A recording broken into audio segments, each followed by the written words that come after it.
তোমাদের অনেকেরই ধারণা যে মেডিকেল ভর্তি পরীক্ষা একটা যুদ্ধ। যদি এখানে চান্স পেতে হয় তাহলে তোমাকে 18 ঘন্টা পড়াশোনা করতে হবে। বাস্তবতা একদমই ভিন্ন। আমি একজন ঢাকা মেডিকেল কলেজের শিক্ষার্থী হিসেবে তোমাকে কনফার্ম করতে পারি যে যারা মেডিকেল ভর্তি পরীক্ষায় চান্স পায় তারা অতি মানবীয়, অতি পরিশ্রমী কিংবা অসাধারণ কেউ না। তারা তোমার আমার মতোই সাধারণ শিক্ষার্থী। তারা নিয়মিত পড়ে, কলেজ লাইফে চেষ্টা করে 6-7-8 ঘন্টা রেগুলার পড়ার জন্য। তাদেরও ক্লাস মিস হয়, একদিন পড়তে মন চায় না, তারাও গ্যাপ দেয় কিছু সময়ের জন্য, কিন্তু দিন শেষে তারা কন্টিনিউ করার চেষ্টা করে। এবং সর্বোপরি অ্যাডমিশন কোচিংয়ে এসে ভাইয়া তখন তোমাকে চেষ্টা করতে হবে 12 ঘন্টা, 13 ঘন্টা, 14 ঘন্টা পড়ার জন্য, অর্থাৎ যতটুকু সময় তখন পড়াশোনা করা যায় সেটা তো অবশ্যই আমরা করি। এভাবেই কিন্তু একটা শিক্ষার্থী মেডিকেলে চান্স পায়। তো আমরা যারা ভুল ধারণায় আছি, স্পেশালি আমাদের সমস্যাটা যেটা হয়, আমরা মনে করি যদি আমি 18 ঘন্টা আজকে না পড়তে পারছি তাহলে আমার পক্ষে বোধহয় চান্স পাওয়া সম্ভব না, এবং রুটিনটা এত কঠিন করে ফেলি যে এই রুটিন আর আমরা মানতে পারি না। তখন আমরা খুব অল্প সময়ের মধ্যে হাল ছেড়ে দিই, যার ফলশ্রুতিতে বাস্তবতা ওইটাই হয় যে আমরা চান্স পাই না। এরকম ভুল ধারণাগুলো নিয়ে আজকের এই ভিডিওতে এখানে আমরা এরকম মোট 5টি ভুল ধারণা তোমাদেরকে শেখাবো, যে ভুল ধারণাগুলো অনেক শিক্ষার্থীর মধ্যে আছে, এবং আমি বিশ্বাস করি এগুলো যদি তুমি কাটিয়ে উঠতে পারো তাহলে দেখবে যে তোমার মেডিকেল ভর্তি পরীক্ষায় চান্স পাওয়াটা আরও অনেক বেশি সহজ হয়ে যাবে। জীববিজ্ঞানে ভালো হলেই মেডিকেলে চান্স হয়ে যায়, এজন্য ওরা বেশিরভাগ সময় জীববিজ্ঞানেই কাটিয়ে দেয়। দেখো, জীববিজ্ঞানে মাত্র 30 মার্ক, পাশাপাশি পদার্থবিজ্ঞান আছে, রসায়ন আছে, ইংলিশ, জিকে আছে, এবং এগুলোই কিন্তু 70 মার্ক। এবং তোমরা যেন অবাক হবে যে বেশিরভাগ শিক্ষার্থী সাধারণত এগুলোতেই খারাপ করে। এই জন্য মেডিকেলে চান্স পেতে চাইলে সব বিষয়ে ব্যালেন্স করা জরুরি।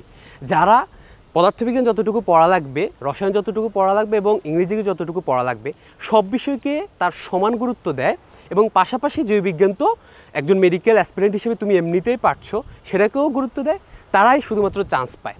এজন্য আমি বলবো শুধু একটা বিষয়ে কখনো গুরুত্ব না দিয়ে সবগুলো বিষয়ে সমান গুরুত্ব দিতে হবে।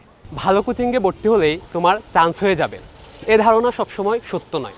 একটা ভালো কোচিং, একটা ভালো প্রতিষ্ঠান, একটা ভালো ভাইয়া তোমাকে গাইডলাইন দেয়, বুঝায় কোনটা পড়তে হবে, কিভাবে পড়তে হবে, কিভাবে শুরু করতে হবে, এবং পুরো জার্নিটা সহজ করে দেয়। তোমার পথে যাতে তুমি কোনো রকম ভুল না করো সেটা শিখিয়ে দেয়, কিন্তু কখনোই চান্স পাইয়ে দেয় না। সেজন্য তুমি একটা কোচিংয়ে 20,000 স্টুডেন্ট ভর্তি হয়, সে 20,000 জনই চান্স পাবে এমনটা তো কখনোই সম্ভব নয়।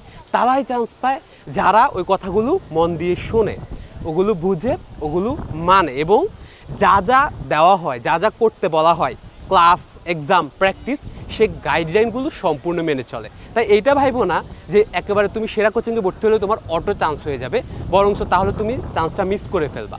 সবসময় এটা ভাববা যে ওইটা একটা গাইডলাইন, আমার পথ আমাকেই চলতে হবে।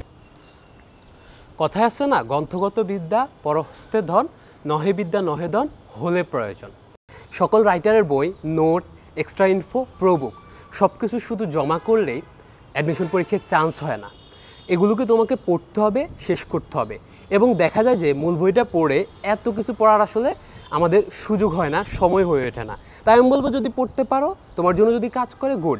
বাট এটা মাথায় রাখবা যে সব কোচিংয়ের বই জমা করলে, সকল রাইটারের এক্সট্রা বই রাখলেই তোমার চান্স হয়ে যাচ্ছে না, বরঞ্চ তোমার টাকাটাই নষ্ট হচ্ছে। ওই যে বললাম গ্রন্থগত বিদ্যা, এই বিদ্যা বইয়ে আছে, তোমার মাথায় নাই, এটা পরীক্ষার হলে কোনো কাজে লাগবে। Last but not the least, মেধাবীরাই চান্স পায়। একজন ডিএমসিএন হিসেবে সকল মেধাবী আমার দেখা হয়ে গেছে। আমি এমন দেখি নাই যে এরা এতটা এক্সট্রা অর্ডিনারি যে আমাদের চারপাশের মানুষ না, অন্য জগতের মানুষ। সবাই তোমার চারপাশেরই বন্ধুবান্ধব, তোমার চারপাশের তোমার মতোই মেধাবী। এরা শুধুমাত্র ভালোভাবে একটু পড়াশোনা করে আসছে, ডিসিপ্লিনড ওয়েতে এগোইছে, এবং যে যে পরামর্শগুলো দেওয়া হয়েছে, যেভাবে দেওয়া হয়েছে, সম্পূর্ণ সময় জুড়ে সিরিয়াসভাবে সেটা এক্সিকিউট করেছে। তাই এটা চিন্তা করার দরকার নেই আমার মেধা কম, আমি পারি না। দেখো, তোমাকে যদি ডাক্তারিভাবে, ক্লিনিক্যালি প্রমাণ করা হয় যে ভাই তোমার মেধা নেই, তুমি অটিজমে আক্রান্ত, শারীরিকভাবে প্রতিবন্ধী, তখনই শুধুমাত্র হয়তো তুমি চান্স পাবে না।